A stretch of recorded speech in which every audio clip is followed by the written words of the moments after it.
plans for the bridge were first proposed, many said it couldn't be built. Some even said it shouldn't be built. Early environmentalists didn't like the idea of a bridge they believed would ruin the natural beauty of the Golden Gate. American author Catherine Gerald was one of many who expressed opposition at the time.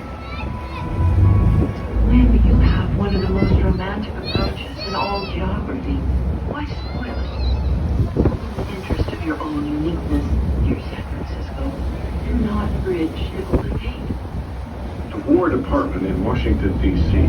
objected by claiming that it would be a serious hazard to airplane navigation. Well, despite the protests, there were many people who wanted the bridge. First among the supporters was the engineer Joseph Behrman Strauss. He not only designed the bridge, he was obsessed with it. He wasn't a man to give in to an engineering challenge or political opposition. Encouraged by Strauss, the voters in the region approved the bridge. Construction began in 1933.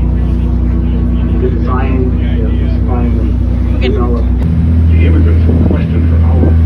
Their answers were compared with statements made by other family members.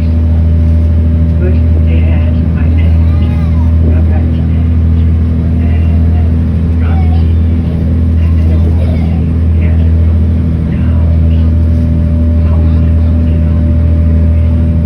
The price of a long answer was deportation.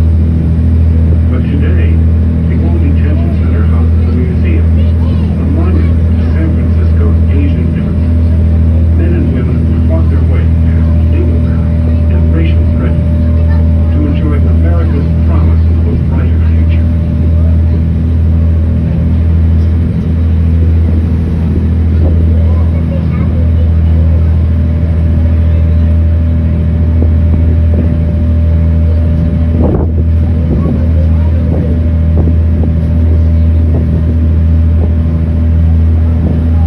Here in the bay.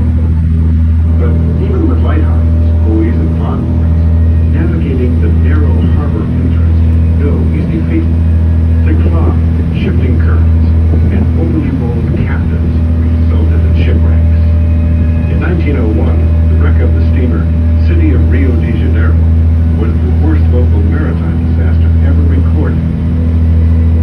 The steamer usually transported Chinese immigrants across the Pacific. But in February 1901, there was the American diplomat.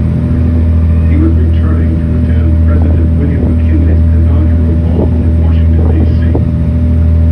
The ship was already 2 days late when it arrived in the bay, so Captain William Ward decided to proceed through the Golden Gate in heavy fog. In the early morning hours, the Rio de Janeiro struck the rocks.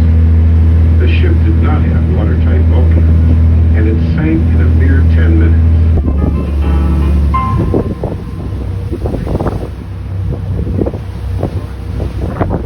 Now look ahead. At the south or left end of the Golden Gate Bridge.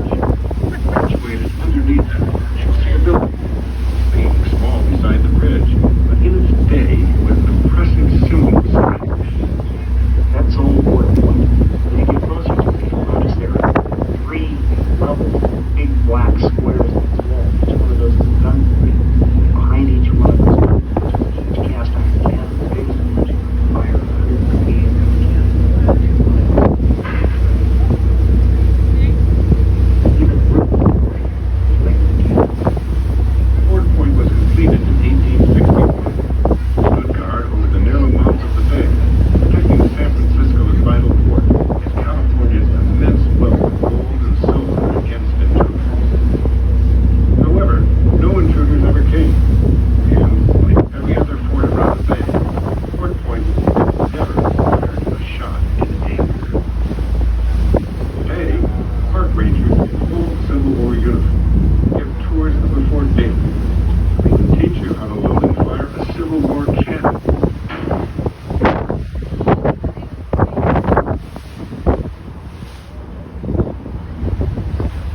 Su atención, por favor. Estamos acercándonos a aguas turbulentas bajo el puente Golden Gate. Por favor, siéntese y sosténgase firmemente. No use las escaleras. El capitán anunciará cuando sea seguro el poder moverse de nuevo en el barco.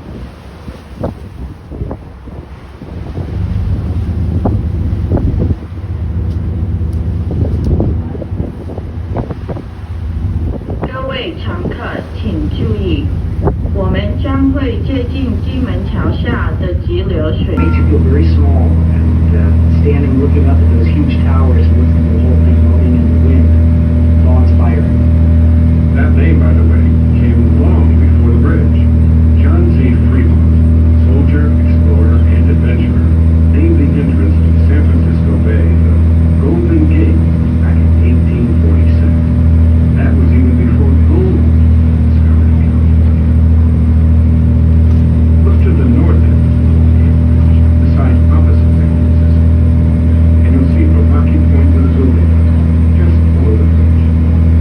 That's Line Point, the other side of the Golden Gate Bridge, along with Fort Point. Look again at the hills to the left of Line Point, the Marin Headlands. Spend an afternoon on the hiking trails there. You might see deer or even bobcat. Climb to the top of Hawk Hill any time of the year. You'll have a glorious view of the Golden Gate. Directly ahead. Once, the only creatures that lived on that barren rock were flocks of pelicans. In fact, that's where Alcatraz got its name. The Spanish named the island after the pelicans, Los Alcatraces. The U.S. Army decided Alcatraz was the perfect place for a fort to defend the bay from invaders. But this cold and windy rock was such an unpleasant place that they changed their minds. It was now the perfect place for a military prison, and eventually a federal penitentiary.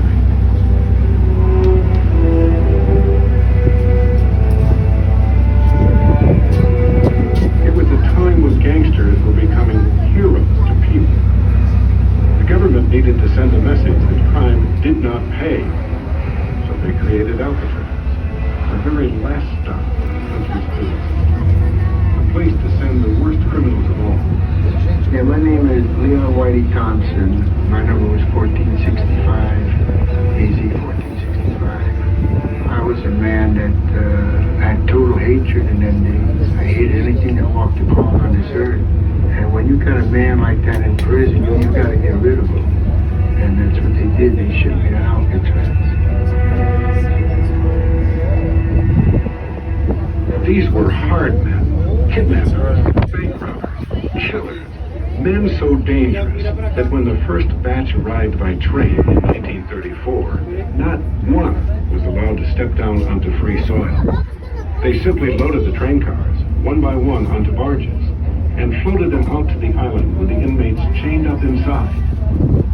Rumor was that if a man died on Alcatraz, his corpse would leave the same way, stone cold dead, but in chains. With men like these, you could never be too careful. The building you see on top of the hill was the inmate's new home, the Alcatraz cell house. One described it as a tomb of living souls. Some would stay for a year, others for 20 or 25 years or more.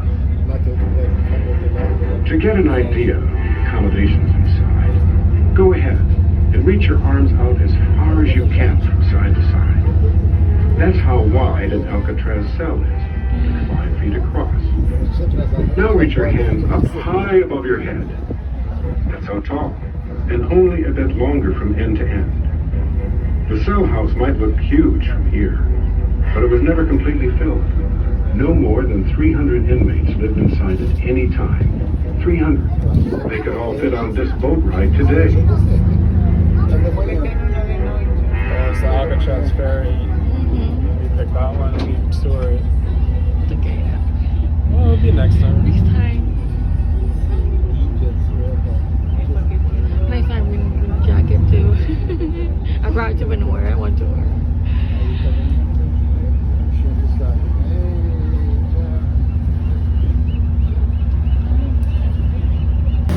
As you look at the shore, let's listen to an archival interview with John Martinez, California historian. For 200 years, Spanish ships have been sailing up and down the California coast, but they stayed so far off the coast that none could ever come close enough to see them. First ship that was called the Columbus. It flew 80 foot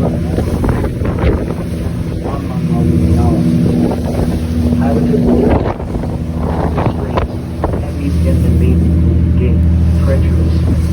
walking straight, anchored